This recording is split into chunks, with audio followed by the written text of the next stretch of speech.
हीरे की खान। अफ्रीका महाद्वीप में हीरो की कई खानों की खोज हो चुकी थी। जहां से बहुतायत में हीरे प्राप्त हुए थे, वहां के एक गांव में रहने वाला किसान अक्सर उन लोगों की कहानियां सुना करता था जिन्होंने हीरो की खान खोजकर अच्छे पैसे कमाए और अमीर बन गए। वह भी हीरे की खान खोजकर अमीर बनना चाहता था। एक दिन अमीर बनने के सपने को साकार करने के लिए उसने अपना खेत बेच दिया और हीरो की खान की खोज में निकल पड़ा।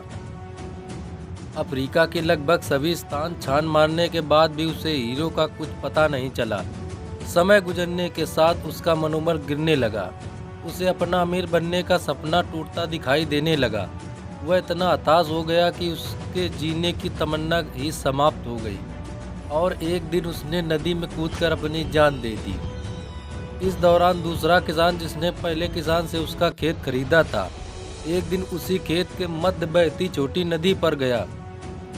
सहसा उसे नदी के पानी में से इंद्रधनुषी प्रकाश फूटता दिखाई पड़ा।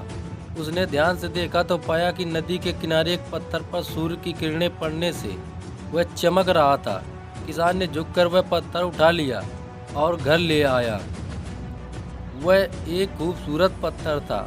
उसने सोचा कि यह सजावट के काम आएगा और उसने उसे घर पर ही सजा लिया। कई दिनों तक वह पत्थर उसके घर पर सजा रहा। एक दिन उसके घर उसका एक मित्र आया। उसने जब वह पत्थर देखा तो हैरान रह गया। उसने किसान से पूछा, मित्र, तुम इस पत्थर की कीमत को जानते हो? किसान ने जवाब दिया, नहीं, मेरे ख्याल से ये हीरा है, शायद अब तक खोजे गए हीरो में सबसे बड़ा हीरा। मित्र बोला। किसान के लिए इस बात पर यकीन करना मुश्किल था। उसने अपने मित्र को बताया कि उसे यह पत्थर अपने खेत की नदी के किनारे मिला है।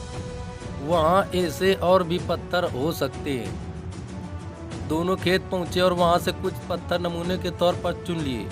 फिर उन्हें जांच के लिए भेज दिया। जब जांच रिपोर्ट आई तो किसान के मित्र की बात सच निकली।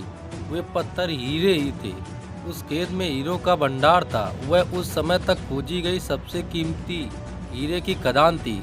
उसका खदान का नाम किम्बरले डायमंड माइंस है। दूसरा किसान उस खदान की वजह से माला माल हो गया।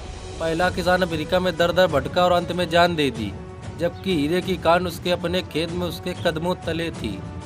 सीख, मित्रों, इस कहानी में हीरे पहले किसान के कदमों तले ही थे, लेकिन वह उन्हें पहचान नहीं पाया और उनकी खोज में भटकता रहा। ठीक वैसे ही हम भी सफलता प्राप्ति के लिए अच्छे अवसरों की तलाश में भटकते रहते हैं। हम उन अवसरों को पहचान नहीं पाते या पहचान कर भी महत्व नहीं देते जो हमारे आसपास ही छुपे रहते हैं। जीवन में सफल होना है तो आवश्यकता है बुद्धिमानी और परख से उन अवसरों को पहचानने की और धैर्य से अनावरत कार्य करने की।